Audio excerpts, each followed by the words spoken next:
Gone. It's looking at you. You don't even have to shoot your rocket. And here's Mr. Bean said, all right, I'll start my own. Now Mr. Bean is a house. I really appreciate you stopping by today, and we're going to touch on this real touchy subject, and it's death. It's coming. And since it's coming, what are you going to do about it? Now, myself personally, I can't really... it's going to happen, right? So, what type of footprint am I going to put on this planet? Isn't that not important to most people? What type of impact will your carcass, because that's all this is right here that we can see, it's just a carcass. We are pretty much immortal. And you're like, oh, here's this dude. No, listen to me. We're pretty much immortal. I believe that this isn't us. We are a spark of electricity, of energy. We're a spark of light among many other sparks. Okay? Now, this spark of light resides somewhere in the body. The reason why I say that is because something talks to you on the inside of you. That, right? Something is there on the inside of you running this thing called a body. Actually, it almost seems like two, because do you know how your heart battles with your mind? Why? How? That's two entities that live within inside of you. So when this battery, or that's the battery. So when this machine outgrows the battery, because the battery is never it won't fade out. The body fades out. The body, the organs start failing. The brain starts failing, which is an organ. But we never really fizzle out. This thing fizzles out. And when it's time to go on to the other dimension, in my opinion, when it's time to go into the other dimension, what will you be known for? Does that not scare everybody else? Does that only just scare me? Does that not have everybody trying to work as hard as they can to become something?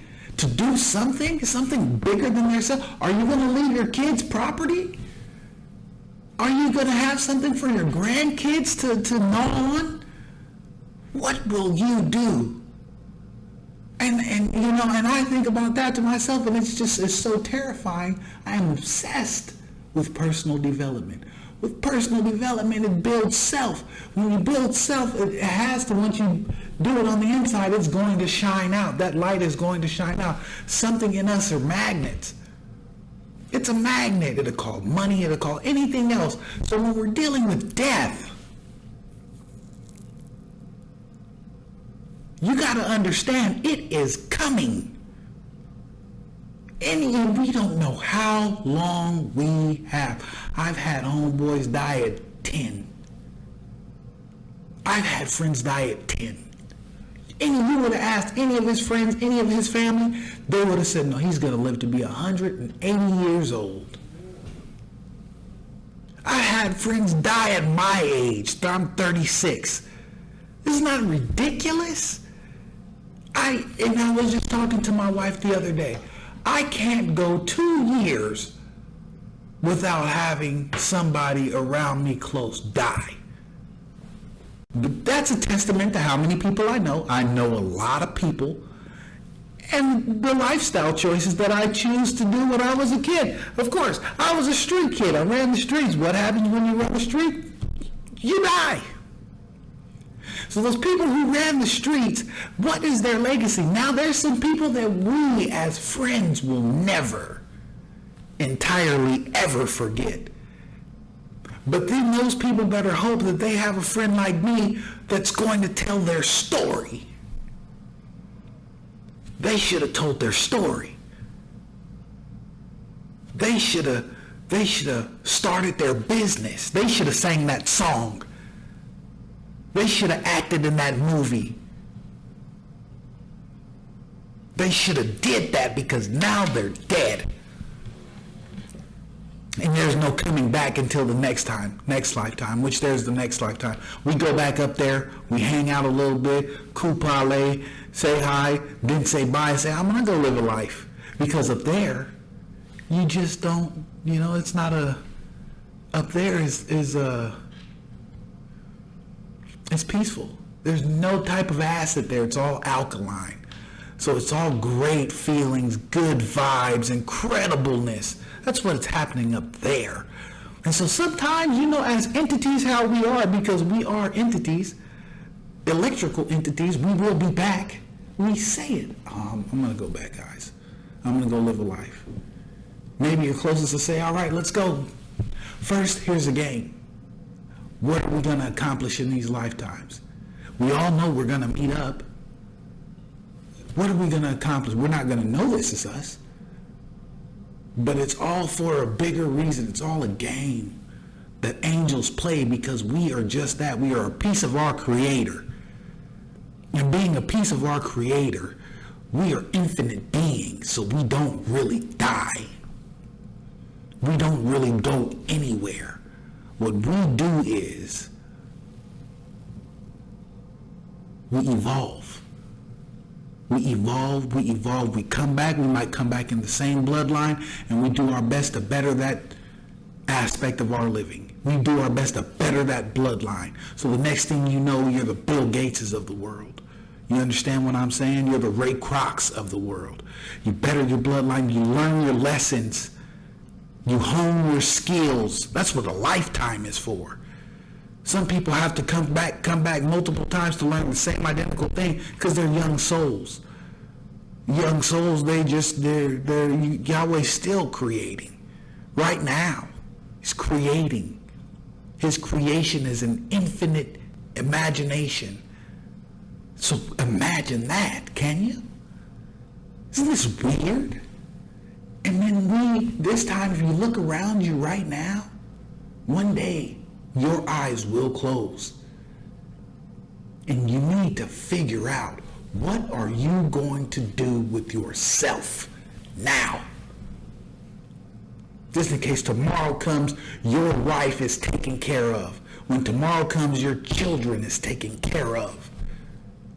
And all the way until your great-grandchildren are well off because of your efforts. Either pick it up now or fall out. Pick it up or fall out. What does a fall out mean? Give up. Because it's all our decision. Some people just give up. Right outside of this studio right here, this office that we have created here at Pickle Vittles, and this is the Battleship, is what I call the office. The point that I'm trying to make there is all types of people who just gave up. You will never hear that incredible story that lurks within inside of their heart, because they will live and they will die and nobody will know they were here. That's if nobody even really recognizes that you're here, that's harsh. But it's a fact. We don't sugarcoat nothing around here. That's harsh, but it's a fact. You've got to understand what is happening right now. We are sent here to do something, and if you don't do it, you're going to be so restless in that next life you'll come back, because there's something that you got to accomplish before you die. Before you get out of here. And if you don't, and it could be simple. I don't know you. I don't know how you was created. I don't know what's going on in your world. All I know is it could be simple. It could be very simple. What you have to do, all you would probably have to do is turn an ant around. I don't know what your goal is. That ant's going to go and bite the toe of the man that goes into his office and feels like he's having such a bad day, he's got to give everybody a raise because his attitude kind of affected the, what's it called? You know what I mean? Then those people in there that got that raise, somebody invested in something incredible. Next thing you know, cancer is cured. That's how life works. The very tiniest of thing, an ant biting the toe, which made somebody humble because it hurt and burned. If you don't know about no ants now, trust me. I lived in the desert years out of my life, actually one of the greater amounts of years. And I've had fire ants piling in on me, but I'm alive. That pain let me know that I'm alive. That pain allowed me to see that I'm not dead yet. Please take care of yourself. Please gear up to live a long, long life. Please prepare yourself if that life is called early, especially if you have family. Especially if you have family. Very important. Because if you have family, they're going to need a leg up here on earth. We know this. It's not easy here on earth. So if you have a family, do your best to make the biggest footprint before you die. This is the Pickle Vittles show. I am your host, Sir Benjamin Bennett. It's probably going to be a part 2 of this, so please like, share, comment, and subscribe. Subscribe so you can hear the part 2 of this. Probably coming next week. And that's where it's going to, that's where we're going to kind of tell you where I'm coming with this, or where did I even come up with this morbid title, but it's definitely something I want to talk to you guys about. Please get in the comments. Let me know what's going on. I love you guys. Welcome back to the Battleship. We'll talk to you soon. Peace.